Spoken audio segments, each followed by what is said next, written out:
नमस्कार, मुद्दा देख रहे हैं आप। मैं हूं आपके साथ नेहा दुबे। देश के शीर्ष संवैधानिक पद राष्ट्रपति के उम्मीदवार को लेकर बीजेपी सभी राजनीतिक दलों के साथ बातचीत कर सर्वसम्मति बनाने की कोशिश में है।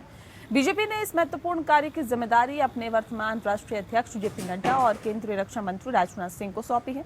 दरअसल राजनाथ सिंह पूर्व में बीजेपी के राष्ट्रीय अध्यक्ष रह चुके हैं, उत्तर प्रदेश के मुख्यमंत्री रहे और साथ ही अटल बिहारी वाजपेयी की सरकार में मंत्री भी रह चुके हैं। राजनाथ सिंह के संबंध सभी राजनीतिक दलों के नेताओं के साथ काफी अच्छे रहे हैं, इसीलिए पार्टी ने उन्हें राष्ट्रपति उम्मीदवार को सभी दलों से बातचीत करने को लेकर जिम्मेदारी सौंपी है। वहीं जेपी नड्डा वर्तमान में बीजेपी के राष्ट्रीय अध्यक्ष हैं और इस नाते वो देश के सभी राजनीतिक दलों की मंशा को बखूबी समझते हैं। इसीलिए पार्टी ने इन दोनों नेताओं को ये जिम्मेदारी सौंपी है कि वो एनडीए के घटक दलों के साथ साथ कांग्रेस समेत यूपीए के सभी घटक दलों के साथ बातचीत कर राष्ट्रपति उम्मीदवार पर सर्वसम्मति बनाने की कोशिश करें। नड्डा और राजनाथ सिंह एनडीए और यूपीए के घटक दलों के साथ ही देश के अन्य सभी राजनीतिक दलों और निर्दलीयों के साथ बातचीत कर राष्ट्रपति उम्मीदवार को लेकर उनका मन टटोलने की कोशिश करेंगे। बीजेपी की कोशिश है कि देश के शीर्ष संवैधानिक पद के उम्मीदवार को लेकर राजनीतिक दलों के बीच सर्वसम्मति बनाई जाए, ताकि इस पद के लिए चुनाव के बिना ही निर्विरोध निर्वाचन कर देश और दुनिया में एक बेहतर राजनीतिक संदेश दिया जा सके। बीजेपी का मानना है कि परंपरा के मुताबिक केंद्र में प्रचंड बहुमत के साथ उनकी सरकार होने की वजह से सभी राजनीतिक दलों को राष्ट्रपति पद के लिए एनडीए उम्मीदवार का समर्थन करना चाहिए। बताया जा रहा है कि जेपी नड्डा और राजनाथ सिंह राष्ट्रपति उम्मीदवार को लेकर कांग्रेस समेत देश के सभी राजनीतिक दलों का मन टटोलने के साथ ही उन्हें एनडीए उम्मीदवार का समर्थन करने के लिए मनाने की कोशिश करेंगे। आपको बता दें कि देश के नए राष्ट्रपति के चुनाव के लिए औपचारिक प्रक्रिया शुरू हो गई है और चुनाव आयोग द्वारा की गई घोषणा के मुताबिक आवश्यकता पड़ने पर 18 जुलाई को राष्ट्रपति चुनाव के लिए वोट डाले जाएंगे और 21 जुलाई को मतगणना होगी। वर्ष 2017 में हुए राष्ट्रपति चुनाव के मुकाबले इस बार देश की विभिन्न विधानसभाओं में बीजेपी और एनडीए के निर्वाचित विधायकों की संख्या में भले ही कमी दर्ज की गई हो, लेकिन 2017 की तुलना में लोकसभा और राज्यसभा में बीजेपी सांसदों की संख्या बढ़ी है और गैर एनडीए और गैर यूपीए क्षेत्रीय दलों के समर्थन की उम्मीद के बल पर बीजेपी का ये मानना है कि उसका उम्मीदवार आसानी से चुनाव जीत सकता है। राष्ट्रपति चुनाव के लिए कुल मतों में से फिलहाल एनडीए के पास आधे से थोड़ा सा कम मत है, लेकिन पार्टी को ये उम्मीद है कि ओडिशा की सत्तारूढ़ पार्टी बीजू जनता दल और आंध्र प्रदेश की सत्तारूढ़ पार्टी वाईएसआर कांग्रेस के समर्थन के बल पर वह एनडीए उम्मीदवार को आसानी से राष्ट्रपति बनवा सकती है। लेकिन इसके बावजूद बीजेपी ने अपनी तरफ से इस मामले में सर्वसम्मति और आम राय कायम करने की कोशिश के तहत अपने दो महत्वपूर्ण नेताओं को इस सभी राजनीतिक दलों से बातचीत करने की जिम्मेदारी सौंपी है। हालांकि देश के वर्तमान राजनीतिक स्थिति और विरोधी दलों की तैयारी को देखते हुए इस बात की उम्मीद कम ही नजर आ रही है कि विपक्षी दल बीजेपी के प्रस्ताव पर सहमत हो सकते हैं। टीएमसी नेता ममता बनर्जी ने 15 जून को विपक्षी दलों की एक बैठक बुलाई है, जिसमें माना जा रहा है कि राष्ट्रपति चुनाव के लिए विपक्ष के साझा उम्मीदवार के नाम पर चर्चा होगी। ऐसे में राष्ट्रपति पद को लेकर चुनाव होना तय ही माना जा रहा है, लेकिन देखने वाली बात यह होगी कि क्या विपक्षी दल आपस में एकजुट होकर एनडीए उम्मीदवार के विरोध में एक साझा उम्मीदवार उतार पाते हैं या फिर नहीं। बीजेपी को भी इस सवाल का जवाब का इंतजार है।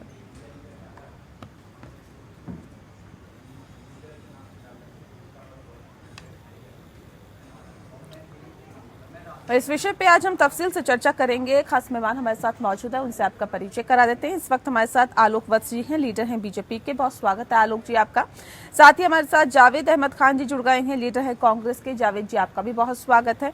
संजय चक्रवर्ती जी हमारे साथ हैं, लीडर है टीएमसी के। संजय जी बहुत स्वागत है आपका भी। आलोक जी, इस खास कार्यक्रम की शुरुआत आपके साथ करते हैं। अब सवाल इस बात को लेकर है, देखिए राजनाथ सिंह और जेपी नड्डा को ये जिम्मेदारी सौंपी गई है कि वो तमाम राजनीतिक दलों से बातचीत करें और सर्वसम्मति के साथ राष्ट्रपति के उम्मीदवार के नाम पर मोहर लगाए तमाम राजनीतिक पार्टियां, ताकि चुनाव की नौबत ना एक बेहतर संदेश देने की कोशिश कहीं ना कहीं भारतीय जनता पार्टी की तरफ से की जाए, बाकी और तमाम देशों को भी, कि देखिए निर्विरोध राष्ट्रपति चुना गया। लेकिन इसकी उम्मीद नजर आ रही है कि आपको ऐसा हो सकता है? कितनी संभावनाएं हैं इसकी? देखिए, नेहा जी, अगर इन लोगों को सद्बुद्धि होगी तो ये कॉमन कैंडिडेट पर जिसको भी हम तय करेंगे उस पर ये अपनी सहमति जाहिर करके और एक निर्विरोध चुनाव की प्रक्रिया कराएंगे। नहीं, अगर ये अड़ेंगे और चुनाव में जाएंगे तो चुनाव का हद इनको मालूम है क्या होगा। लेकिन हमारी कवायद है कि हमने जेपी नड्डा जी को और माननीय राजनाथ सिंह जी को इसके लिए अधिकृत किया है कि सब लोगों से बात करके एक कॉमन कैंडिडेट पर सहमति बनाए। इसके लिए इनके पास हम ऑलरेडी जा चुके हैं और इनसे मीटिंग अब का दौर अब जारी रहेगा और हमें उम्मीद है कि ये लोग एक नाम पर सहमति करके और निर्विरोध चुनाव कराने की तरफ अग्रसर होंगे। इसके लिए भारतीय जनता पार्टी की क्या तैयारियां हैं, क्योंकि किस तरह से बाकी विपक्षी पार्टियों को मनाने का काम किया जा रहा है, बातचीत करने की कोशिश की जा रही है, क्या तैयारी फिलहाल भारतीय जनता पार्टी की तरफ से और क्यों विपक्षी पार्टियां माने? इसमें ये एक सिंबॉलिक हेड, टाइटलर हेड होते हैं। तो कोई ऐसे नेता पर जिसकी छवि राष्ट्रीय अंतर्राष्ट्रीय स्तर पर सही हो और जो सबको सर्वमान्य हो और सबको साथ लेकर चलने की जिसको की कवायद हो, ऐसे किसी व्यक्ति को सर्वसम्मति से मिलकर चुनेंगे तो ये एक अच्छी लोकतांत्रिक प्रक्रिया होगी जिसमें लोगों का साथ और विश्वास एक तरफ से बना रहेगा और एक अच्छी प्रेसिडेंट सेट होगी। जी ठीक है, चलिए इस वक्त हमारे साथ विजय कौशिक जी भी जुड़ गए हैं, कांग्रेस के नेता है। विजय जी, बहुत स्वागत है आपका। विजय जी, सवाल इस बात को लेकर है कि भारतीय जनता पार्टी की तरफ से 2 नेताओं को नियुक्त किया गया है इस बात के लिए कि वो तमाम राजनीतिक दलों से बातचीत करें और एक आम सहमति बनाने की कोशिश करें राष्ट्रपति कैंडिडेट को लेकर। कांग्रेस पार्टी क्या इसमें सहमत है? क्या बिना चुनाव के एक राष्ट्रपति उम्मीदवार आगे बढ़ाया जा सकता है राष्ट्रपति बनाने के लिए? देखिए, अगर देश हित में कोई सही नाम, कोई सही चेहरा आता है तो कांग्रेस पार्टी को क्या ऐतराज है। हमारा एक ही मकसद है, इस देश के लोकतांत्रिक व्यवस्था को बचाए रखने के लिए राष्ट्रपति ऐसा होना चाहिए जो निष्पक्षता से काम करे और इस देश को एक सही दिशा में लेकर जाए। क्योंकि वर्तमान में जो देश में हिंदू मुस्लिम चल रहा है उससे देश का भला होने वाला नहीं है। आज बेरोजगारी जैसे मुद्दे हैं, आज विपक्ष के आरोप हैं कि सत्ता पक्ष उनको कुचलने की कोशिश करता है, आज कांग्रेसियों को, लाखों कांग्रेसियों को जेलों में ठूंस दिया गया है। तो हम ये बताना चाहते हैं कि अगर इस प्रक्रिया के तहत एक निष्पक्ष व्यक्ति जो इस देश के लिए अच्छा हो, अगर उसका नाम आता है तो कांग्रेस पार्टी उसका समर्थन करेगी। नहीं तो हम इनकी गलत नीतियों का हमेशा से विरोध करते आ रहे हैं। अब जिस तरह से ये लोग अपनी छवि बचाने के लिए मुस्लिम कंट्रीज के दबाव में किसी मुस्लिम को राष्ट्रपति बनाने की बात कर रहे हैं, तो इस तरह की ओछी राजनीति हम बर्दाश्त नहीं करेंगे, खासतौर पर राष्ट्रपति पद के चुनाव के लिए। ठीक है, टीएमसी के नेता भी हमारे साथ जुड़े हुए हैं। संजय जी, टीएमसी नेता ममता बनर्जी की तरफ से 15 जून को विपक्षी दलों की एक बैठक बुलाई गई है।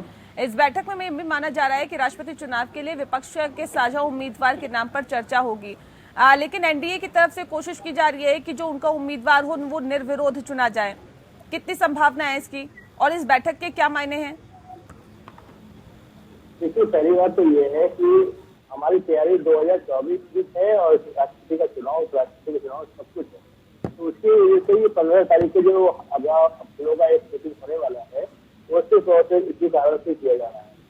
दूसरी बात ये है कि अगर कोई कैंडिडेट ऐसा है कि जिसको सर्वमान्य है, जिसको सारे लोग मानते हैं, तो उसका भी समर्थन किया जा सकता है। वो चाहे विपक्ष का हो चाहे पक्ष का हो, किसी भी प्रकार का समर्थन उसका करना चाहिए। और इस तरीके से दम्भ नहीं होना चाहिए कि हमको समर्थन करना पड़ेगा। ये दम्भ जो है, इस तरीके से ये लोग करके जो बात करते हैं, हम तो साफ कहते हैं सत्ता पक्ष का भी होगा, कोई अच्छा कैंडिडेट होगा और वो सर्वमान्य होगा तो इसका भी अगर समर्थन करना होगा तो किया जा सकता है। और अगर विपक्ष होगा अच्छा समर्थन करते हैं तो सत्ता पक्ष को भी इसको समर्थन करना चाहिए, क्योंकि इस तरीके से यही लोकतांत्रिक प्रक्रिया है और ये लोकतंत्र में माना जाता है। लेकिन हमें पता है कि ऐसा है ये होने नहीं देंगे। सत्ता पक्ष ऐसा होने नहीं देंगे। वो अपने ही हिसाब से अपना काम करेंगे। सिंपल वैसे जेपी नड्डा जी और आपके राजनाथ सिंह जी केवल और केवल सिर्फ बातचीत करने के लिए आए, करेंगे वही जो उन्होंने पहले से तय कर रखा हुआ है। इसमें कहीं कोई दो राय नहीं है। ये बिल्कुल साफ है, करना वही है जो मोदी जी चाहेंगे, होगा वही जो मोदी जी चाहेंगे। बाकी ये सब एक प्रोपेगेंडा है। जेपी नड्डा जी को नियुक्त कर रखा है या राजनाथ सिंह जी को नियुक्त कर रखा है बातचीत करने के लिए, ऐसा कहीं कुछ नहीं है। देखिएगा होगा वही जो मोदी जी मोहर लगाएंगे अचानक, तो वही राष्ट्रपति के लिए जो है उम्मीदवार बनेगा। बाकी ये तो समय बताएगा कि कौन जीतेगा कौन हारेगा, ये समय बताएगा। ठीक है, कौन जीतेगा कौन हारेगा ये वक्त बताएगा, लेकिन क्या चुनाव की नौबत नहीं आएगी उससे पहले ही एक कैंडिडेट जो एक पार्टी की तरफ से उतारा जाएगा उसे ही सब चुनेंगे? आलोक जी, इसकी संभावना बेहद कम नजर आ रही है कि एक प्रत्याशी निर्विरोध चुना जाए। अब सवाल ये है कि अगर नहीं होती है वो कोशिशें कामयाब जो राजनाथ सिंह और जेपी नड्डा की तरफ से की जाएगी या फिर की जा रही है, तो उसके बाद सत्ता पक्ष के पास क्या विकल्प है? एक विकल्प यही रह जाता है सर चुनाव कराने का, लेकिन राज्यसभा में कैसे चुनाव में पास हुआ जाएगा? देखिए नेहा जी, हमारी तरफ से ये कवायद शुरू हो गई है कि निर्विरोध एक मत होकर हम लोग राष्ट्रपति का चुनाव करें, और नहीं अगर अंत में ये लोग जीत करके कोई अपना उम्मीदवार उतारेंगे तो फिर ठीक है, तो चुनाव होगी तो चुनाव जैसे पहले हुआ है वैसे फिर होगी। और ये मान के चलिए जीतेंगे तो हम ही। नहीं, अगर विपक्ष की तरफ से कोई कैंडिडेट सुझाया जाता है तो उस पर विचार किया जाएगा क्या? जरूर। ये कवायद क्यों हो रही है कि जब किसी से बात करने की कवायद हो रही है तो हम अपनी भी बात रखेंगे, हम उनकी भी बात सुनेंगे। अगर ऐसी बात होती तो हम बात ही नहीं करते उनसे। पहल तो हमने किया उनसे बात करने की, तो ये तो हमारी तरफ से ये पहल है कि सहमति होकर इस काम को किया जाए। इसीलिए हम दो आदमी को अधिकृत किया है जो उन लोगों से बातें करेंगे, सभी विपक्षी दलों से। लेकिन दूसरी तरफ आलोक जी, एक बैठक हो रही है, ममता बनर्जी एक बैठक करने वाली है जहां तमाम विपक्षी पार्टियों को बुलाया जाएगा और उम्मीद यही कही जा रही है कि देखिए राष्ट्रपति चुनाव के मद्देनजर इस पर चर्चा होगी, कौन कैंडिडेट उतारा जाए। अब ऐसे में तो फिर चुनाव की नौबत आएगी। राज्यसभा में जैसे बीजू जनता दल की बात करें या फिर आंध्र प्रदेश की सत्तारूढ़ पार्टी वाईएसआर कांग्रेस की बात करें, 2017 में तो आपको समर्थन मिला था सर, लेकिन क्या लगता है या उम्मीद है कि अगर चुनाव की नौबत आती है तो इस बार भी समर्थन मिलेगा? उससे ज्यादा प्रचंड बहुमत से हमें समर्थन मिलेगा, इस बात को नोट कर लीजिए। और ये जो कवायद ममता दीदी कर रही हैं, ये झाग के तीन पात के अलावा कुछ नहीं होगा। इनमें कोई सहमति आपस में नहीं बन पाई। आपस में इतनी खींचतान है एक दूसरे में कि ये लोग किसी एक निष्कर्ष पर नहीं पहुंच पाएंगे। ठीक है संजय जी, क्या विपक्ष जिसको इंग्लिश में कहते हैं ना, विपक्ष is in opposition is in disarray. कोई पश्चिम है, कोई पूर्व है, कोई उत्तर है, कोई दक्षिण है। ठीक है संजय जी, क्या जिस तरह से विपक्षी एकता एकजुट नहीं है, सवाल ये कि 15 तारीख को जो बैठक होने वाली कांग्रेस में उसमें शामिल होगी क्या? देखिए निमंत्रण सबको भेजा गया है, सबको बुलाया गया है। अब कौन आता है कौन नहीं आता है ये तो बात की बात है, क्योंकि सोनिया गांधी जी की तबीयत खराब है और राहुल जी के साथ आज जो हो रहा है वो तो आज सारा देश जानता है।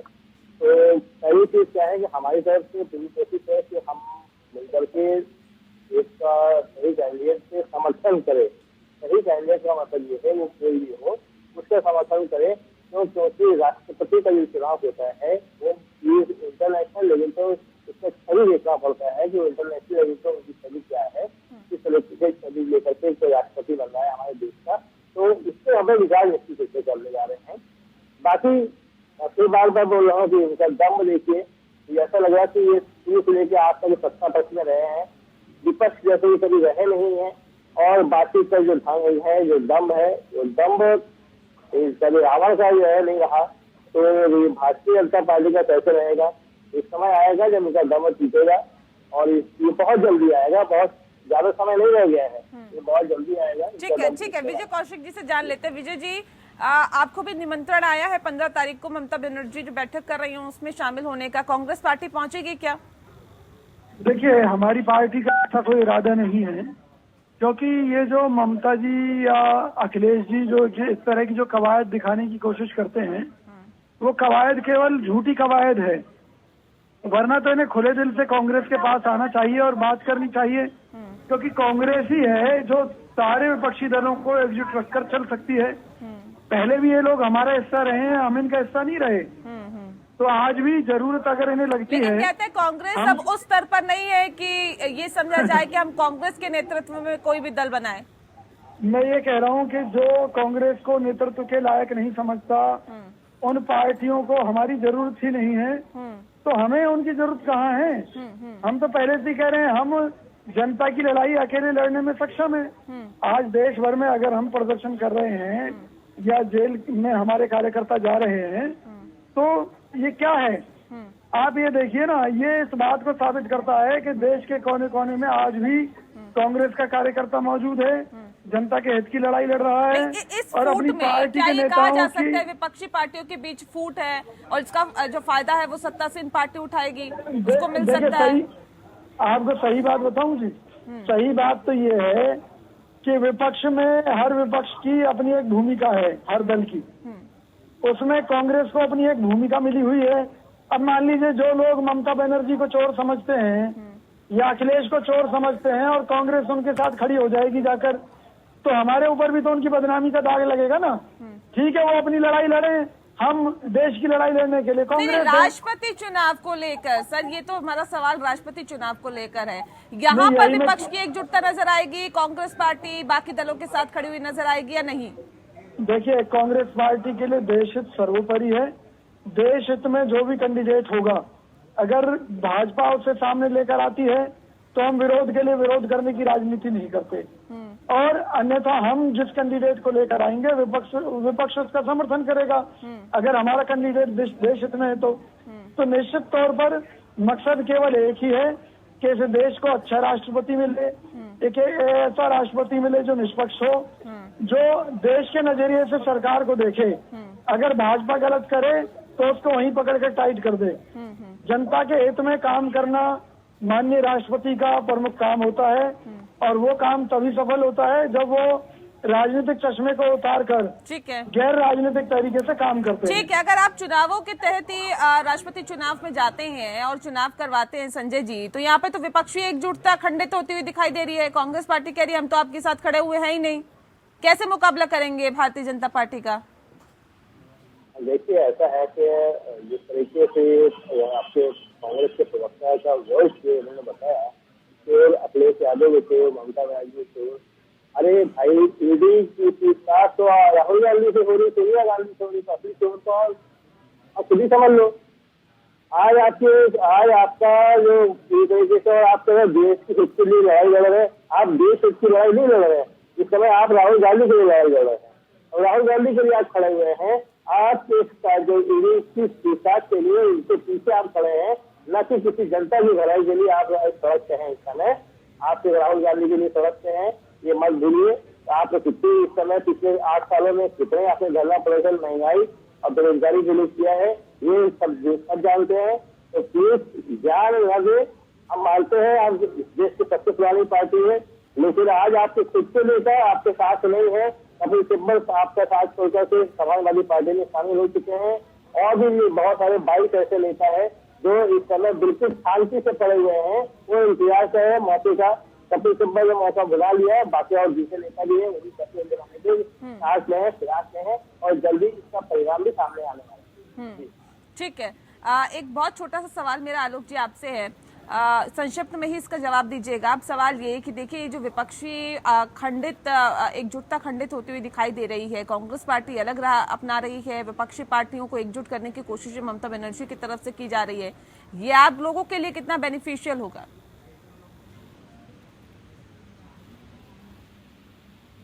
कहावत है कि घर फूटे गंवार लूटे, तो ये इस पर चरितार्थ होगा। क्योंकि आप देख रही हैं, अभी ये बात कर रहे हैं विपक्षी एकता की, और किस तरीके से आपसी खींचतान में बात कर रहे हैं। विजय भाई बोल रहे हैं कि ममता बनर्जी और अखिलेश जी चोर हैं, तो ये लोग कैसे उसको मानेंगे? अरे भाई, आपका नेता ही चोरी के जुर्म में ईडी के पास पेश हुआ है, आप उसकी लिए प्रदर्शन कर रहे हैं, आप ईडी और सीबीआई के काम में दखल दे रहे हैं।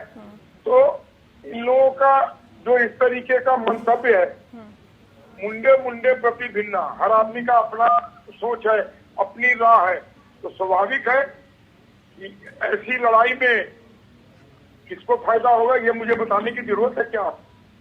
हम तो वैसे ही मजबूती से खड़े हैं और इस तरीके के वातावरण में हम और मजबूत हो जाते हैं। चलिए ठीक है आलोक जी, ये बहुत शुक्रिया आप सभी मेहमानों का हमारे साथ इस खास चर्चा में शामिल होने के लिए, इस विषय पर तफसील से चर्चा करने के लिए। मुद्दा में फिलहाल इतना ही। नमस्कार।